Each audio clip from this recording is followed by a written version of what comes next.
Olá, neste Informe SP especial você vai conferir importantes assuntos para a sociedade noticiados nos últimos dias pela nossa equipe de reportagem.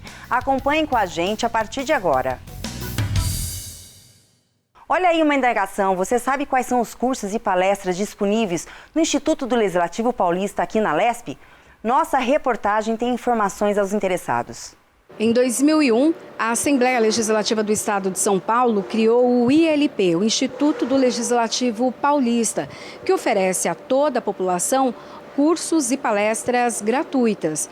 Para saber quais são os cursos disponíveis neste momento, é só entrar no site al.sp.gov.br/ILP.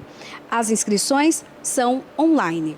Priscila Silvério, para a Rede Alesp. O repórter Fábio de Lima tem detalhes de uma aquisição de 5 milhões de doses de imunizantes contra a Covid-19 feitas agora em 2021 pela Associação Brasileira das Clínicas de Vacinas.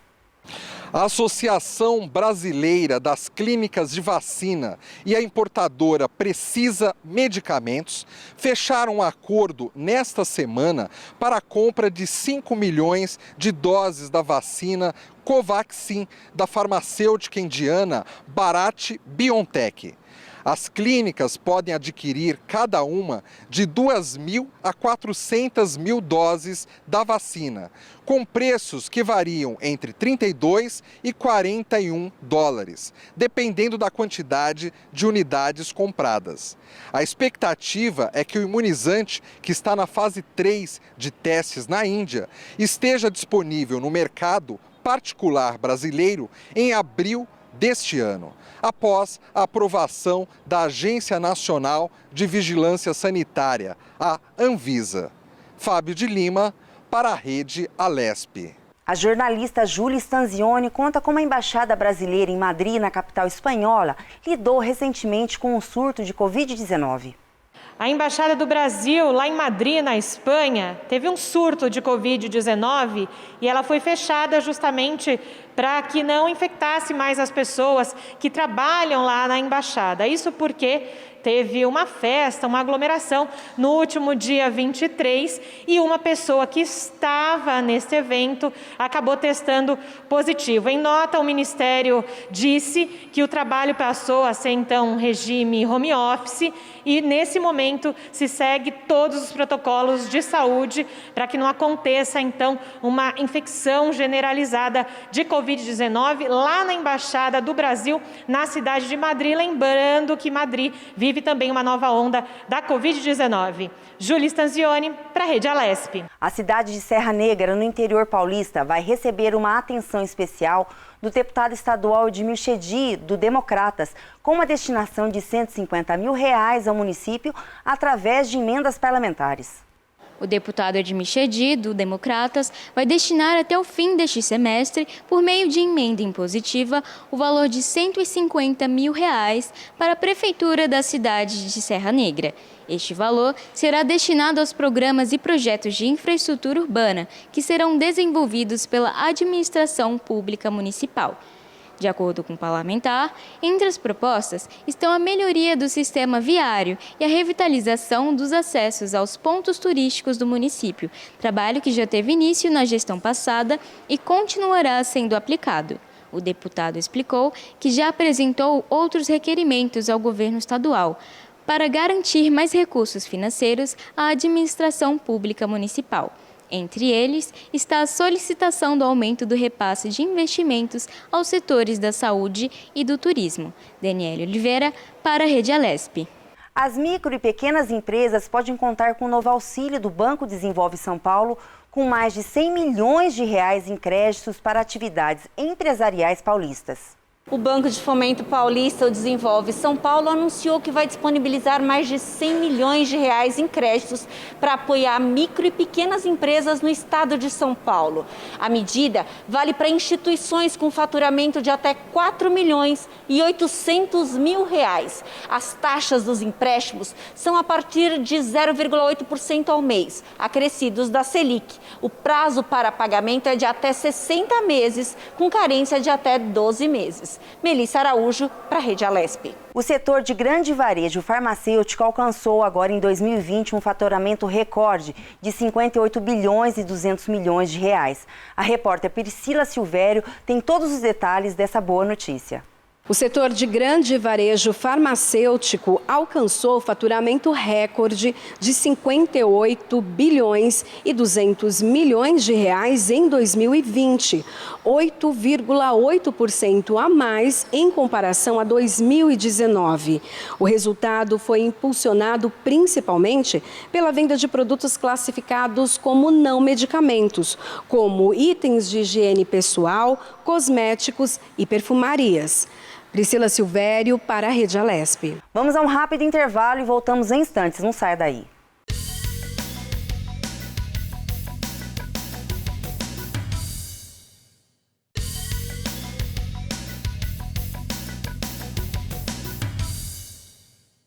Estamos de volta e destacamos que autoridades da cidade de Tapiratiba foram recebidas pelo deputado Altair Moraes, do Republicanos, para falar sobre demandas e sugestões para melhorias para o município paulista. Nossa equipe de reportagem tem mais informações sobre este encontro. O deputado Altair Moraes, do Republicanos, recebeu em seu gabinete autoridades de Tapiratiba. Durante o encontro, eles apresentaram as demandas especialmente na área da saúde. Na ocasião, o prefeito Ramon Jesus Vieira informou que o município precisa de uma ambulância com a máxima urgência para agilizar o atendimento da população. O parlamentar imediatamente se prontificou a atender esse pedido e fez uma indicação ao governo do estado relatando a necessidade desse veículo. O deputado destacou ainda que sabe que as cidades do interior estão passando por sérias necessidades na área da saúde e que vai cobrar providências para que a cidade de Tapiratiba seja atendida rapidamente. Luiz Reda para a Rede Alesp. O Brasil lidera uma lista divulgada em 2021 sobre vazamento de dados com cartões de crédito. O repórter Fábio de Lima tem mais informações sobre esse assunto. Mais um recorde ruim para nós brasileiros. O país lidera a lista de vazamento de dados de cartões de crédito. 45% das fraudes financeiras são ligadas a cartões de crédito. Os dados são do relatório anual de 2020 de atividade criminosa online no Brasil. Os Estados Unidos aparecem em segundo lugar, com 34% das fraudes constatadas.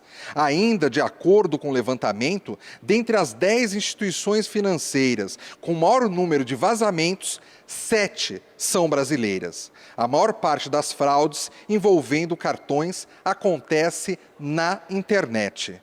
Fábio de Lima, para a Rede Alesp. A mineradora Vale assinou recentemente um acordo bilionário com o governo de Minas Gerais pelas consequências do rompimento da barragem da empresa na cidade mineira de Brumadinho. Tragédia que aconteceu há 2 anos, causando mortes e um dos maiores desastres ambientais no Brasil. A mineradora Vale assinou acordo de 37,6 bilhões de reais com o governo de Minas Gerais, pelas consequências do rompimento da barragem da empresa na cidade mineira de Brumadinho, que aconteceu há 2 anos, causando mortes e um dos maiores desastres ambientais no país. No mesmo dia, as ações da empresa chegaram a subir após a assinatura do acordo, mas fecharam em queda de 1,26%, acompanhando a queda geral do Ibovespa. Fábio de Lima, para a Rede Alesp. A repórter Daniele Oliveira conta como funciona a Operação Chuva, que é o sistema criado pelo governo paulista para facilitar chamados de socorro em decorrência das chuvas aqui em São Paulo. O governo de São Paulo criou o projeto para facilitar os chamados de socorro durante as chuvas. A Secretaria da Educação do Estado criou um canal, o Operação Chuva, com o objetivo de facilitar as denúncias de ocorrências. Os gestores de escola podem entrar em contato com esse canal através do número 0800 770 012. As ocorrências são encaminhadas para o núcleo de atendimento, que toma as devidas providências. Daniela Oliveira, para a Rede Alesp. Vamos para mais um intervalo e voltamos já já.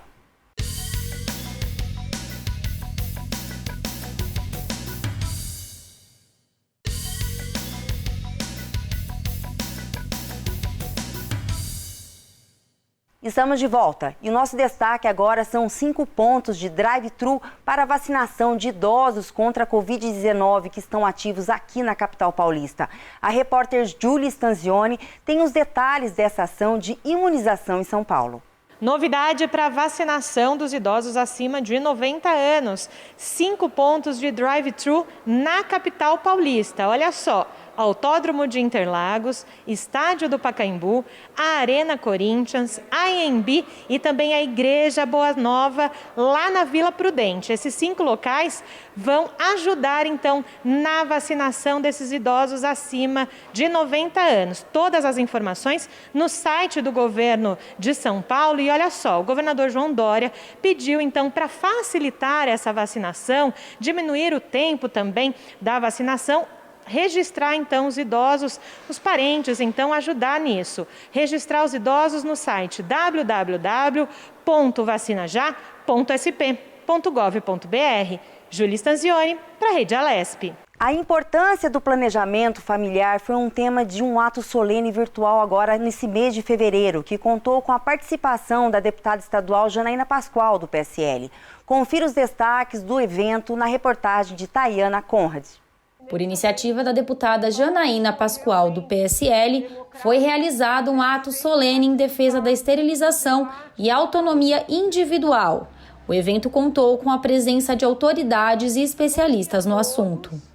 A deputada Janaína Pascoal defende a atualização da Lei de Planejamento Familiar e justificou a importância do debate. Desde o período em que eu lecionava bioética, eu abordava com os meus alunos a Lei de Planejamento Familiar, evidenciando que para a época em que foi criada, ela era um avanço. Porém, nos dias de hoje, talvez, eu entendo que sim, mas talvez ela precise de uma atualização.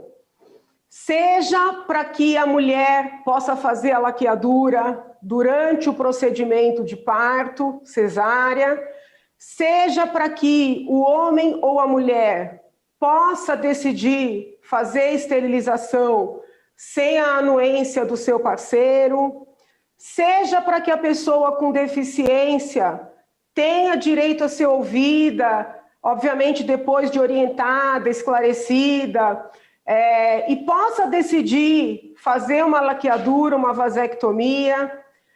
O mesmo se aplica às pessoas que sejam dependentes químicas. O doutor Eduardo Jorge Martins Alves Sobrinho, médico sanitarista e autor da Lei de Planejamento Familiar, falou sobre a proposta. Eu coloco pelo menos 3 grandes sujeitos que discutiram conosco, os deputados e senadores naquela época. Primeiro, o movimento de mulheres foi muito presente, havia aqui em São Paulo uma intensa mobilização. Eu lembro muito bem da presença da grande professora Elza Bercor. Foi muito importante todo o acompanhamento, todo o processo de acompanhamento do movimento de mulheres durante todo esse período. O segundo interlocutor muito importante é a área médica. O Conselho Federal de Medicina, os Conselhos Regionais de Medicina, os especialistas na área da obstetrícia, da saúde da mulher, que o tempo todo estiveram presentes discutindo conosco e ponderando questões em relação a temas tão delicados como esse. E o terceiro interlocutor muito importante foi a Igreja Católica. O Brasil é um país cristão, maciçamente cristão, e a Igreja Católica é o maior ramo do cristianismo no Brasil, um ramo ao qual devemos grande parte da nossa formação enquanto país, devemos muito, graças a Deus. E a Igreja Católica foi um interlocutor muito importante durante todo esse processo. O doutor Rafael Câmara Medeiros Parente, médico e secretário de Atenção Primária à Saúde do Ministério da Saúde, comentou sobre alguns pontos da Lei de Planejamento Familiar que precisam ser amplamente discutidos. A lei ela tem alguns pilares e que cabem ou não discussão. Primeiro, a questão da idade, 25 anos. Por que seria, por que não seria? Segundo, a questão do ou 2 filhos, né? Então, por que teria isso e por que não teria isso? Obviamente, partindo do princípio que a pessoa é maior de idade. Outra questão também é a questão da anuência do parceiro. Então, são outros pontos é um outro ponto que cabe discussão. A doutora Rosana Beraldi Bevervanso, procuradora de Justiça do Paraná, levantou questões sobre o planejamento familiar no caso de pessoas com deficiência. Passaram-se 25 anos e algumas atualizações são indispensáveis.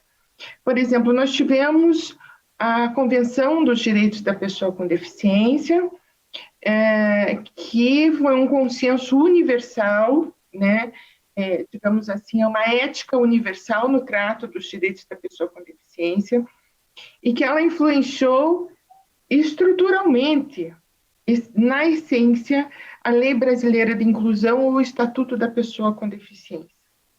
E houve uma reestruturação completa do regime das incapacidades no nosso direito. A deficiência, a avaliação da deficiência não é mais exclusivamente pelo critério médico, mas é biopsicossocial. Esta edição do Informe SP termina aqui, mas ela segue na programação da Rede Alesp no nosso canal do YouTube. Até nosso próximo programa especial.